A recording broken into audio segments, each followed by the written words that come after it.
রামুকে দিয়ে ডাকতে পাঠিয়েছি, এই এক্ষুনি এসে পড়লো বলে। সব কথা আজই পরিষ্কার করে দেবো। ঠিক এরই মধ্যে রবিন হাসি মুখে ঘরে ঢোকে। দাদা, তুমি আমায় ডেকেছিলে? আরে উকিল কাকা, আপনি কেমন আছেন? হ্যাঁ, ভালো আছি। শোন রবিন, তোকে একটা বিশেষ কারণে ডেকেছি, বুঝলি। উকিল কাকাও আছেন। বাবা মারা গেছেন সবে 1 মাস হলো, তাই এর মধ্যে তোকে আর বলিনি। আসলে বাবা তোর নামে কোনো সম্পত্তি রেখে যায়নি। তুই তো জানিস ছোটবেলা থেকে তোর পড়াশোনায় মন নেই, আর আমি পড়াশোনা করেছি। গ্রামের এত বড় কারখানার মালিক আমি। এসব সম্পত্তি তুই সামলাতে পারবি না, তাই হয়তো বাবা আমার নামে এসব দিয়ে গেছে। না দাদা, তুমি এসব কি বলছো? আমার তো কিছুই মাথায় ঢুকছে না। এমন কোনো কথা তো বাবা আমায় কোনো দিন বলেননি। মানে তোর কি মনে হচ্ছে আমি মিথ্যে কথা বলছি? এই তো উকিল কাকা বসে আছে, তুই জিজ্ঞেস করে নে না। উকিল কাকা, দাদা যেটা বলছে এটা কি সত্যি? আপনি বাবার খুব বিশ্বস্ত ছিলেন। আমি জানি আপনি যা বলবেন সেটাই ঠিক। হ্যাঁ হ্যাঁ রবিন, তোমার দাদা যা বলছে ঠিক বলছে। তোমার বাবা তোমার নামে কোনো সম্পত্তি রেখে যায়নি, পুরোটাই তোমার দাদার নামে করে দিয়ে গেছেন। ঠিক আছে দাদা, তুমি আমাকে 1 মাস সময় দাও, তার মধ্যেই আমি একটা ব্যবস্থা করে নেব। আসলে আমার বউটা এখন গর্ভবতী তো। ওই আপদটার জন্ম নেওয়ার আগে তোমাদের এই বাড়ি থেকে বিদায় করার জন্যই তো এত কিছু। না না বাপু, অত সময় দেওয়া যাবে না।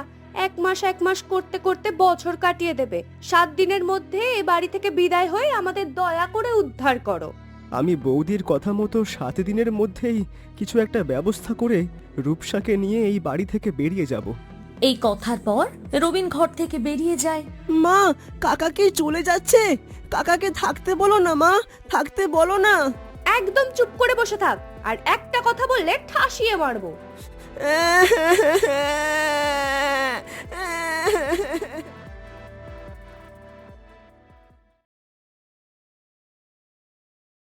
কি হলো তোমার, আজ বাড়ি ফিরতে এত দেরি হলো? রূপসা, তোমাকে এই অবস্থায় যে কিভাবে বলি একটা কথা কিছুতেই বুঝতে পারছি না। কিচ্ছু বলতে হবে না, আমি সবই শুনেছি। তোমার সামনে যে কিভাবে নিজের এই অকৃতজ্ঞ মুখটা আমি দেখাবো তা আমি কিছুতেই বুঝতে পারছি না রূপসা। ও নিয়ে চিন্তা করো না, আমি গরিব ঘরের মেয়ে, কুড়ে ঘরে বড় হয়েছি। আবার যদি যেতে হয় আমার কোনো সমস্যা হবে না। রূপসা, এখন তোমার এই অবস্থায় আমি কি যে করব আমার মাথায় তো কিছুই আসছে না। আমি বলি যে তুমি আমাদের এই বাড়ির পাশে ওই ফাঁকা জায়গাটায় একটা ছোট ঘর বাঁধো, ওতেই আমাদের হয়ে যাবে। হ্যাঁ, তুমি ঠিকই বলেছ। গ্রামের জঙ্গলে গেলে আর কিছু না হোক কিছু বাঁশ তো পাওয়াই যাবে, তাই দিয়েই আপাতত একটা থাকার মতো ব্যবস্থা করতে হবে। তাহলে কাল থেকেই আমি কাজ শুরু করে দেব। কথা মতো পরের দিন সকালে বড় বাড়ির বাদিকের খালি জমিতেই রবিন একটা বাঁশের ঘর তৈরি করতে শুরু করে দেয়। এই ঘরটা মাটির থেকে একটু উঁচুই করলাম, কারণ আশেপাশের থেকে এই জমিটা অনেকটাই নিচু। আকাশের অবস্থাও এদিকে একদম ভালো নয়। আমাকে যত তাড়াতাড়ি সম্ভব এই ঘরটা তৈরি করে ফেলতে হবে। এভাবেই দিন রাত পরিশ্রম করে টানা 10 দিন কাজ করে রবিন সেই ঘরটি তৈরি করে ফেলে। আজ বড় বাড়ি ছেড়ে এই বাড়ি প্রবেশ করার দিন। দাদা, আমাদের ঘর তৈরি হয়ে গিয়েছে। আজ আমরা এই বাড়ি থেকে চলে যাচ্ছি। তোমরা ভালো থেকো। হ্যাঁ হ্যাঁ, যাও তো। এমনিতেই 7 দিনের কথা বলে 10 দিন সময় লাগিয়ে দিলে। আবার যেন ভুলেও এ মুখ হয়েও না, সে ব্যবস্থাও আর কোনোদিনও হবে না, মনে রেখো। আমরা চলে যাচ্ছি।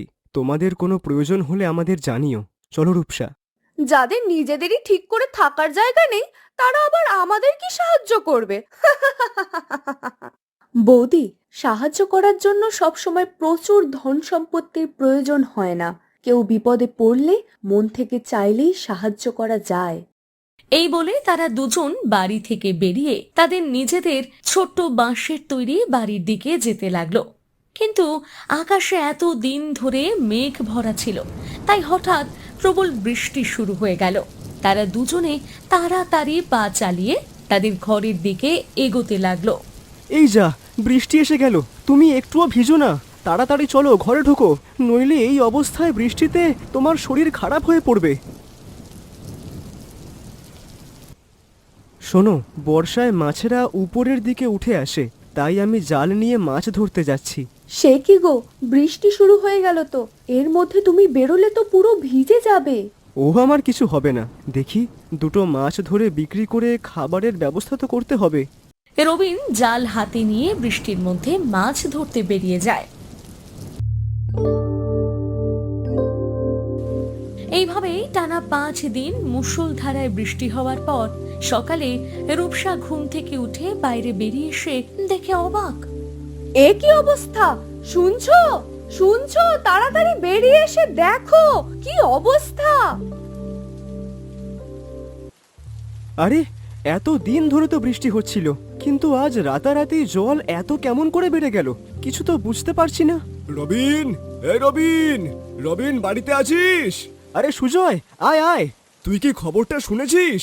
কাল রাতের ভারী বন্যায় নদীর বাঁধ ভেঙে গ্রামে জল ঢুকতে শুরু করেছে। সর্বনাশ, তাহলে এখন কি হবে?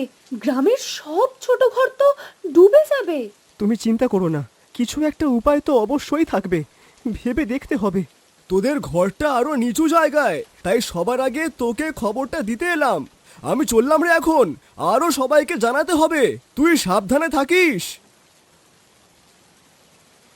কি গো, এখন আমরা কি করব? সে যাই হোক, এখন এই ঘর ছেড়ে তো আর পালানো যাবে না, কিছু একটা ব্যবস্থা করতে হবে। আমাকে একটু ভাবতে দাও। হ্যাঁ, আমার মাথায় একটা বুদ্ধি এসেছে। কি বুদ্ধি গো?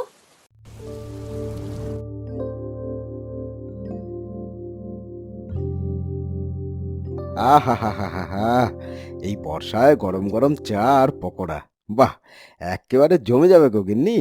এই সবই তো আমি তখন ঠিক সময় তোমায় এই বুদ্ধিটা খাটাতে বলেছিলাম, তাই আনন্দ করতে পারছো। আরে তা তো বটেই, তোমার কথা মতোই তো উকিল কাকাকে টাকা খাইয়ে ওই মিথ্যে দলিলটা বানালাম যে পুরো জমিটাই বাবা আমার নামে করেছে। মূর্খ রবিন সেটা বিশ্বাসও করে নিল। বাবা, তোমরা কাকাকে মিথ্যে কথা বলেছো? আমি কাকাকে বলে দেব।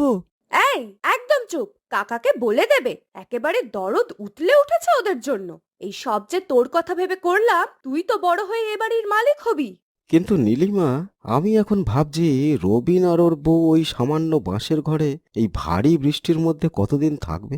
এমনিতেও ওই জমিটা আশপাশের থেকে খানিকটা নিচু, কিছু ক্ষতি না হয়ে যায় ওদের। হলে হোক না, মরলে মরুক না। এদিকে রবিন ঘর থেকে একটা কুড়ুল হাতে নিয়ে বেরিয়ে তার ঘরের চার কোণার বাঁশের গোড়াগুলো কেটে মাটি থেকে আলাদা করতে লাগলো। এ কি তুমি কি করছো?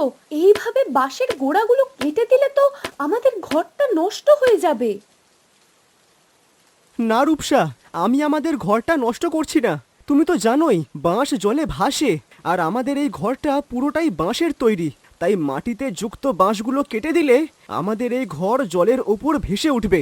আর এমনিতেই তো নদীর বাঁধ ভেঙে গ্রামে জল ঢুকতে শুরু করে দিয়েছে, কালকের মধ্যে এই জল দ্বিগুণ হয়ে যাবে, তখন আমাদের ঘরটা তো এমনিতেই ডুবে যেত। তাই তাই একবার শেষ চেষ্টা করে দেখি না কপালে কি আছে। সবগুলো বাঁশ কেটে যখন সে শেষের বাঁশটা কেটে ফেললো, তখনই ঘটলো এক অসাধারণ ঘটনা।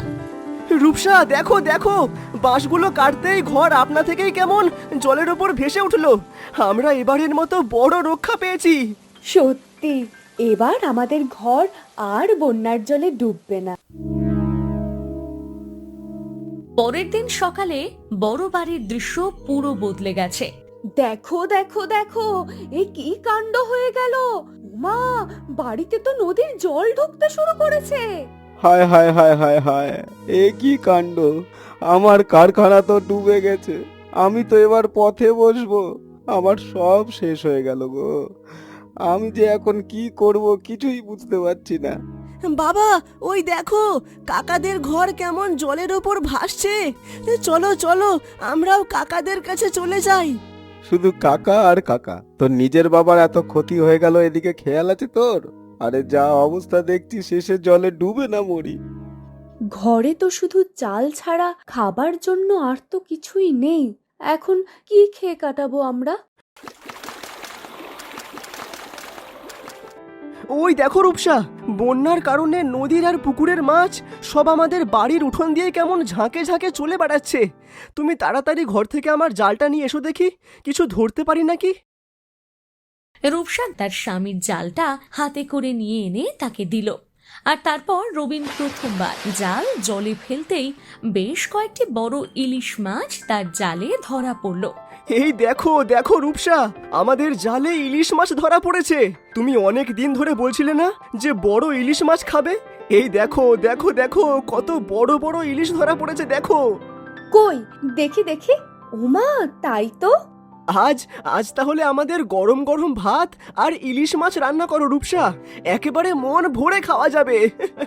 ঠিক আছে, তুমি তাড়াতাড়ি মাছগুলো দাও, আমি কেটে বেশ সুন্দর করে আজ ইলিশ রান্না করব। রান্না করা ভাজা ইলিশ মাছের ঘ্রাণ চারিদিকে ম ম করে ছড়িয়ে পড়ে এবং রবিন আর রূপসা সেই তাজা ইলিশ মাছ ভাজা গরম ভাতে মেখে খুব তৃপ্তি করে পেট ভরে খায়। কিন্তু তাদের খাওয়ার পরেও অনেক মাছ আর ভাত থেকে যায়। তখন রূপসা ঠিক করে, আচ্ছা, গ্রামে বন্যার কারণে তো অনেকেরই রান্না বন্ধ হয়ে গেছে। আমরা যদি এই ইলিশ আর গরম ভাত একদম স্বল্প দামে বিক্রি করি কেমন হয়? হ্যাঁ, খুব ভালো বুদ্ধি রূপসা, কিন্তু কিন্তু সবাই জানবে কিভাবে? আমার কাছে একটা বুদ্ধি আছে। রূপসা আর রবিন একটা বড় কাগজে 10 টাকায় ইলিশ আর গরম ভাত এটা লিখে বাইরে ঝুলিয়ে দেয়। আর তার কিছুক্ষণ পরে তাদের প্রথম খরিদ্দার চলে আসে। রবিন, রবিন। ঘর থেকে রবিন বেরিয়ে আসে। হ্যাঁ বলো দাদা। সামনে থেকে যাচ্ছিলাম, তা তোমার এই খাবারের কথা পড়ে চলে আসলাম এখানে। আসলে বন্যার কারণে তো গ্রামের প্রায় সবার ঘর বাড়ি তলিয়ে গিয়েছে, রান্নার কোনো উপায় নেই। সবাই পাশের গ্রামে গিয়ে আশ্রয় নিয়েছে। তা বলি, এটা কি সত্যি যে তুমি মাত্র 10 টাকাতে ইলিশ আর গরম ভাত বিক্রি করছো? হ্যাঁ দাদা। ঠিক আছে ঠিক আছে, তাহলে আমায় তাড়াতাড়ি 3 জনের মতো খাবার দাও তো, বাড়িতে সবার জন্য নিয়ে যাই।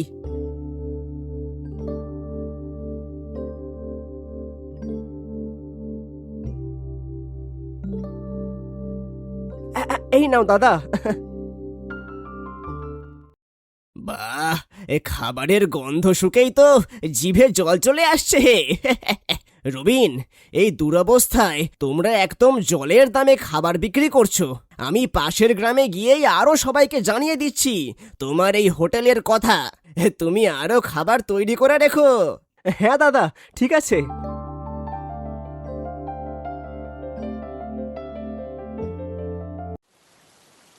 দেখেছো দেখেছো তোমার ভাইয়ের কাণ্ড। ইলিশ, গরম ভাত সব খাবার রান্না করে নিজেরা খেলো, গ্রামের লোকেদের খাওয়াচ্ছে। আর এদিকে আমরা কি খাচ্ছি না খাচ্ছি তাতে কোনো খেয়াল নেই ওদের। বাবা, ও বাবা, আমিও কাকাদের বাড়ির ওই ইলিশ আর গরম ভাত খাবো। তুমি গিয়ে নিয়ে এসো না বাবা। সারা দিন এই আলু সিদ্ধ ভাত আর খেতে ইচ্ছে করছে না। ইলিশ ভাত খাবে? আজ ভাগ্য ভালো তাই ভাত আর আলু সিদ্ধ আমাদের কপালে জুটছে। কাল যদি জল আরো বাড়ে, রান্না বান্না সব বন্ধ হয়ে যাবে। এদিকে এই বাড়িতে কিছুক্ষণের মধ্যে রবিন আর রূপসা দুজনে আবার অনেকটা খাবার রান্না করে ফেলে। ফলে তাদের বাঁশের ঘর হোটেল কাস্টমারে ভিড় পড়ে যায়। এইভাবে সারা দিন তাদের বেশ ভালোই বিক্রি হয়।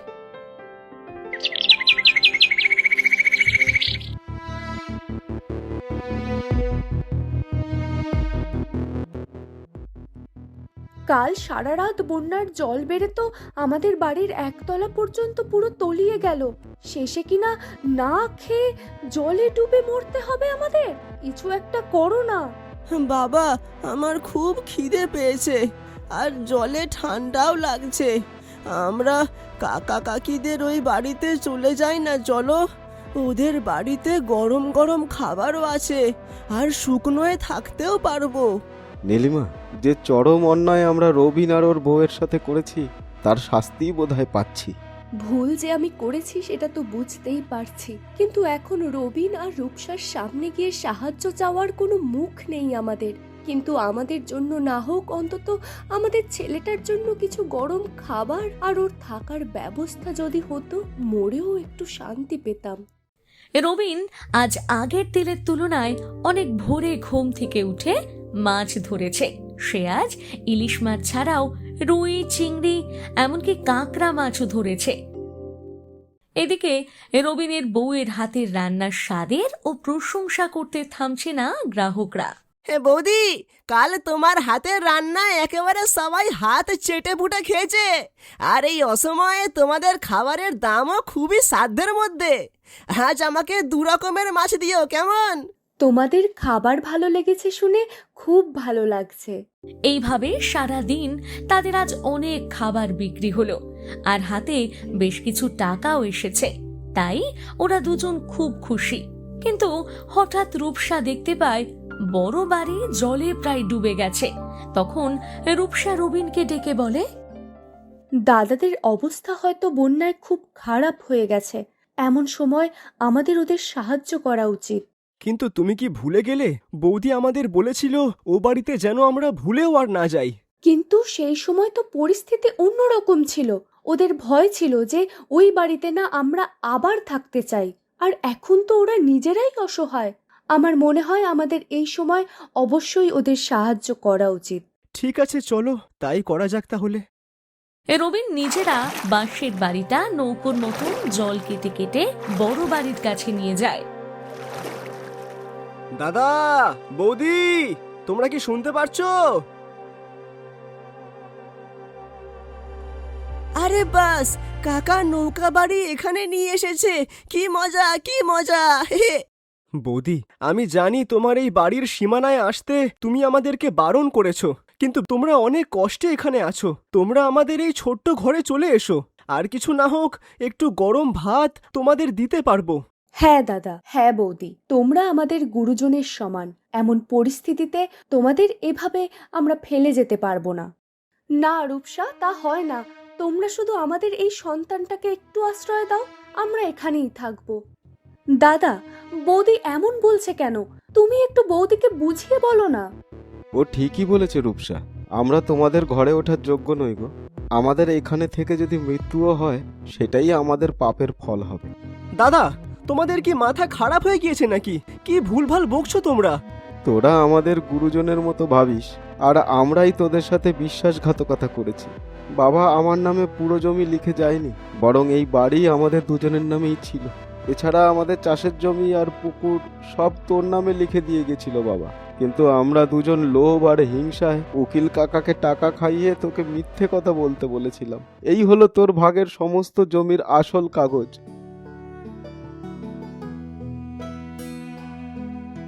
ভুল, হিংসা তা তো মানুষেরই হয় দাদা, কিন্তু আমি বিশ্বাস করি মন ভালো থাকলে তার শেষও ভালোই হবে। আর তোমরা নিজেদের ভুল নিজেরাই স্বীকার করেছো। তোমরা আর দেরি করো না, উঠে এসো। এরপর তারা তিনজনে একে একে রবিনের বাঁশের ঘরে উঠে আসে এবং এ বাড়িতে এসে তারপর তারা সকলে মিলে আবার এক পরিবার হয়ে তৃপ্তি করে মাছের ঝোল দিয়ে গরম গরম ভাত খেতে বসে। পরের দিন রবিনের বাড়িতে এক সুন্দর দৃশ্য ফুটে ওঠে। মনোজ ও রবিনের সাথে মাছ ধরতে হাতে হাত লাগায়, আর এদিকে দুই বউ মিলে একসঙ্গে অনেক সুস্বাদু সব খাবার রান্না করে ফেলে। আর খরিদ্দাররাও দূর দূর গ্রাম থেকে এসে লাইন লাগিয়ে সবাই খাবার কেনে। কিছুদিন পর নদীতে আবার বাঁধ দেওয়া হয়ে যায়। তবে এবারে রবিনের জীবন অনেক সুন্দর হয়ে উঠেছে। তার একটি সুন্দর ফুটফুটে কন্যা সন্তান জন্ম নিয়েছে, আর তারা দুই পরিবার খুশিতে একসাথে থাকে এখন। এদিকে বন্যার সময় রবিনের বাঁশের হোটেলের এত নাম হয়েছিল যে তার সেই হোটেল এখন দূর দূরান্ত গ্রাম থেকে লোকে সেখানে ভিড় জমিয়ে খেতে আসে।